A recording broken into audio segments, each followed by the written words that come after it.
আসসালামু আলাইকুম। সবাইকে স্বাগত জানাচ্ছি বিডি দর্পণের নিয়মিত আয়োজন আজকের দুনিয়ায়। আপনাদের সাথে আছি আমি ফারজানা নিসা। চলুন জেনে নেওয়া যাক সারা দুনিয়ায় এ পর্যন্ত ঘটে যাওয়া প্রধান খবরগুলো।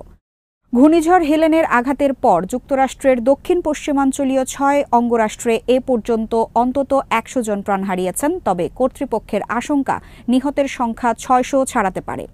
এক ব্রিফিংয়ে এই আশঙ্কার কথা জানান যুক্তরাষ্ট্রের প্রেসিডেন্ট জো বাইডেনের স্বরাষ্ট্র বিষয়ক উপদেষ্টা লিজ শেরউড র্যান্ডওয়েল। তিনি জানান, দুর্যোগ মোকাবিলা দপ্তরের উদ্ধারকর্মীরা এ পর্যন্ত নর্থ ক্যারোলাইনা থেকে 39 জন, সাউথ ক্যারোলাইনা থেকে 25 জন, জর্জিয়া থেকে 17 জন, ফ্লোরিডা থেকে 14 জন, টেনেসি থেকে 4 জন এবং ভার্জিনিয়া থেকে 1 জনের লাশ উদ্ধার করেছেন। তিনি বলেন, তবে আমাদের আশঙ্কা এই ঝড়ে মৃতের প্রকৃত সংখ্যা 600 ছাড়িয়ে যেতে পারে। একই দিন পৃথক এক অনুষ্ঠানে ঘূর্ণিঝড় হেলেনকে ভয়াবহ বিধ্বংসী উল্লেখ করে যুক্তরাষ্ট্রের প্রেসিডেন্ট জো বাইডেন বলেন, আমার জীবনে আমি এমন বিধ্বংসী ঘূর্ণিঝড় খুব কম দেখেছি। নিখোঁজদের অনুসন্ধান এবং উপদ্রুতদের মধ্যে ত্রাণ তৎপরতা অব্যাহত রয়েছে। যোগাযোগ ব্যবস্থাও স্বাভাবিক করার প্রক্রিয়া শুরু হয়েছে। আমরা সর্বাত্মকভাবে ক্ষতিগ্রস্তদের পাশে আছি। এই সপ্তাহ শেষ হওয়ার আগেই হেলেনের শিকার 6 অঙ্গরাষ্ট্র সফরে যাবেন বলে ঘোষণা করেছেন বাইডেন। নর্থ ক্যারোলাইনা দিয়ে শুরু হবে সেই সফর। ঝড়ে এই অঙ্গরাষ্ট্রটিতে ক্ষয়ক্ষতি হয়েছে সবচেয়ে বেশি। স্থানীয় সময় বৃহস্পতিবার রাত 11টার দিকে ফ্লোরিডার বিগ বেন্ড শহরের উপকূলে আছড়ে পড়ে হেলেন। এ সময় ওই এলাকায় বাতাসের গতিবেগ ছিল ঘণ্টায় 140 মাইল।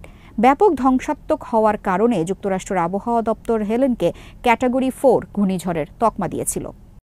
টানা কয়েকদিন বিমান ও ড্রোন হামলা চালানোর পর লেবাননে প্রবেশ করেছে ইসরায়েলি সেনারা। মঙ্গলবার ভোরে ইসরায়েলি বাহিনী লেবাননে স্থল হামলা শুরুর কথা জানায়, যদিও হামলাটি সীমিত এবং নির্ধারিত লক্ষ্যবস্তুতে চালানো হচ্ছে বলে দাবি করেছে তারা। ইসরায়েলি প্রতিরক্ষা বাহিনী মঙ্গলবার ভোরে স্থল হামলার ব্যাপারে বলেছে, কয়েক ঘণ্টা আগে হিজবুল্লাহর অবকাঠামো লক্ষ্য করে দক্ষিণ লেবাননের সীমান্তবর্তী কয়েকটি গ্রামে নির্দিষ্ট ও সীমিত স্থল অভিযান শুরু করেছে সেনারা। ব্লু লাইনের কাছে অবস্থিত হিজবুল্লাহর এই অবকাঠামোগুলো ইসরায়েলি শহরগুলোর জন্য তাৎক্ষণিক হুমকি হিসেবে দাঁড়িয়েছে। এর আগে সোমবার রাতে লেবাননে স্থল হামলার অনুমোদন দেয় ইসরায়েলের জাতীয় নিরাপত্তা পরিষদ। লেবাননে স্থল হামলার আনুষ্ঠানিক ঘোষণা দেওয়ার আগে দেশটির সীমান্তবর্তী অঞ্চলে ব্যাপক বিমান ও কামান হামলা চালায় ইসরায়েলি বাহিনী। মার্কিন সংবাদ মাধ্যম এক্সিওস জানিয়েছে, দখলদার ইসরায়েলের নিরাপত্তা পরিষদ লেবাননে সীমিত এবং স্বল্পমেয়াদী স্থল হামলার অনুমোদন দিয়েছে। এছাড়া ইসরায়েলি সেনাদের দক্ষিণ লেবাননের ভূখণ্ড দখল করার কোনো পরিকল্পনা নেই বলে সংবাদ মাধ্যমটিতে দাবি করা হয়েছে। লেবাননে ইসরায়েলের নতুন স্থল হামলার নাম দেওয়া হয়েছে অপারেশন নর্দার্ন অ্যারোস। ইসরায়েলি বাহিনী জানিয়েছে, হামলাটি চালানো হচ্ছে স্থল, আকাশ এবং আর্টিলারি বাহিনীর সমন্বয়ে। আল জাজিরা জানিয়েছে, স্থল হামলার আগে ইসরায়েল সীমান্তবর্তী অঞ্চলে ব্যাপক আর্টিলারি হামলা চালিয়েছে যেন হিজবুল্লাহর যোদ্ধারা তাদের অবস্থান থেকে সরে যান এবং তারা সেসব অবকাঠামো ধ্বংস করে দিতে পারে। তবে যদি হিজবুল্লাহর যোদ্ধারা পাল্টা প্রতিরোধ গড়ে তোলেন, তাহলে ইসরায়েলের এই সীমিত স্থল অভিযান ধরে রাখা কষ্ট হবে। ইসরায়েল যদি লেবাননের শক্ত অবস্থান গড়তে চায়, তাহলে তাদের আরও সামনে এগিয়ে যেতে হবে। ইসরায়েলের বিরুদ্ধে লড়াই অব্যাহত রাখার ঘোষণা দিয়েছেন হিজবুল্লাহর উপপ্রধান শেখ নাইম কাশেম। টেলিভিশনে সম্প্রচারিত এক ভাষণে এই ঘোষণা দিয়েছেন তিনি। আর সংগঠনটির রাজনৈতিক শাখার সদস্য মাহমুদ কোমাতি বলেছেন, যুদ্ধ বিস্তৃত হলে মধ্যপ্রাচ্যের মিত্ররাও ইসরায়েল বিরোধী লড়াইয়ে যোগ দেবে। সোমবার ভাষণে শেখ নাইম বলেন, ইসরায়েলের সেনাবাহিনী যদি স্থলভাগ দিয়ে অভিযান চালানোর সিদ্ধান্ত নেয়, সেক্ষেত্রে আমরা তাদের মোকাবেলা করতে প্রস্তুত আছি। তিনি বলেন, সেই পেজার বিস্ফোরণ দিয়ে শুরু, তারপর থেকে ইসরায়েলি বিমান বাহিনীর অভিযানে আমাদের সেক্রেটারি সহ একের পর এক কমান্ডারকে শাহাদাত বরণ করতে হয়েছে। হামলার তীব্রতা আমাদের যোদ্ধা ও লেবাননের সাধারণ জনগণকে কাঁপিয়ে দিয়েছে। কিন্তু যা কিছু হোক, আমরা লেবানন এবং এই দেশের জনগণকে রক্ষা করব। গাজা এবং ফিলিস্তিনের প্রতিও আমাদের সমর্থন অব্যাহত থাকবে। টেলিভিশনে সম্প্রচারিত ভাষণটি কোথায় ধারণ করা হয়েছে তা অবশ্য জানা যায়নি। শেখ নাইম কোথায় অবস্থান করছেন তাও এখনও অজানা। অন্যদিকে হিজবুল্লাহর রাজনৈতিক শাখার নেতা মাহমুদ কোমাতি আল মায়াদিনকে দেয়া সাক্ষাৎকারে বলেন, স্থল হামলা চালানো হলে হিজবুল্লাহ ইসরায়েলি বাহিনীকে পরাজিত করবে এবং হিজবুল্লাহর মিত্ররাও এই যুদ্ধে যোগ দেবে। তিনি ইহুদিবাদী সরকারকে সতর্ক করে বলেন, দক্ষিণ লেবানন দখলদার সেনাদের কবরস্থান হয়ে উঠবে। তিনি বলেন, প্রতিরোধ যোদ্ধারা এখনও এমন সব অস্ত্র নিয়ে প্রস্তুত আছে যা আগে কখনো ব্যবহার করা হয়নি। এসব অস্ত্র দিয়েই ইসরায়েলি বাহিনীকে মোকাবেলা করা হয়।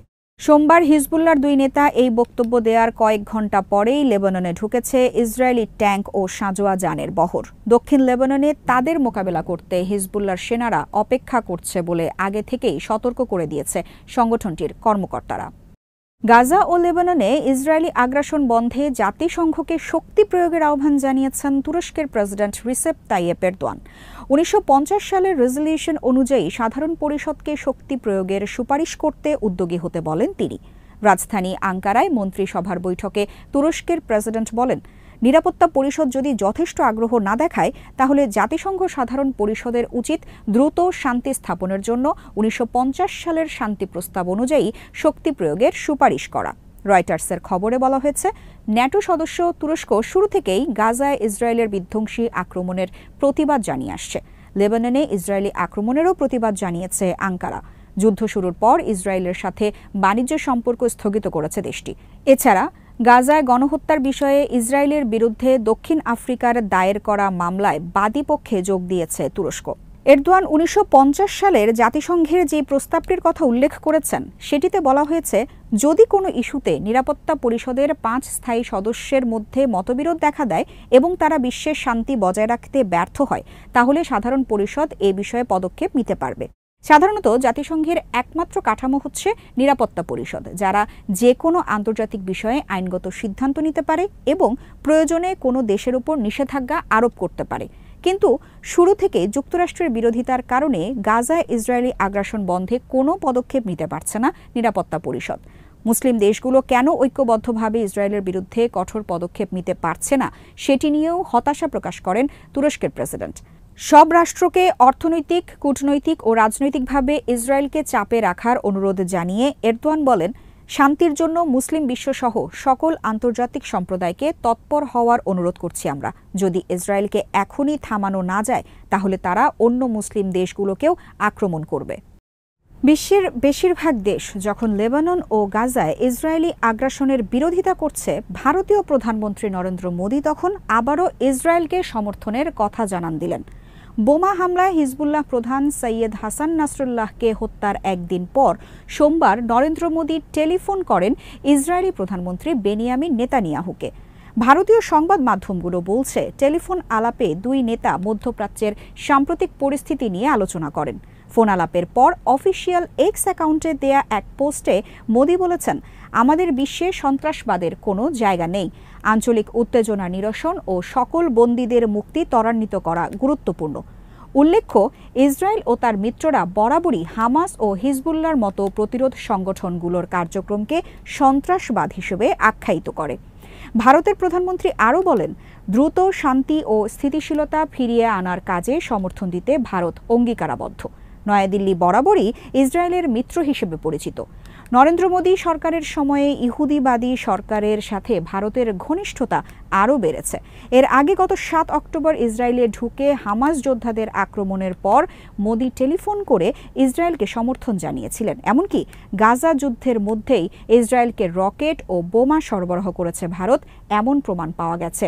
গত মে মাসে একটি অস্ত্র বোঝাই জাহাজকে স্পেনের বন্দরে ভিড়তে বাধা দেন দেশটির কয়েকজন এমপি। আল জাজিরা জানায়, জাহাজটিতে ভারত থেকে বিস্ফোরক বোঝাই করে ইসরায়েলের আশদদ বন্দরে নিয়ে যাওয়া হয়েছে। ভারতের দক্ষিণাঞ্চলীয় চেন্নাই বন্দর থেকে জাহাজটি ইসরায়েলের উদ্দেশ্যে যাত্রা করে।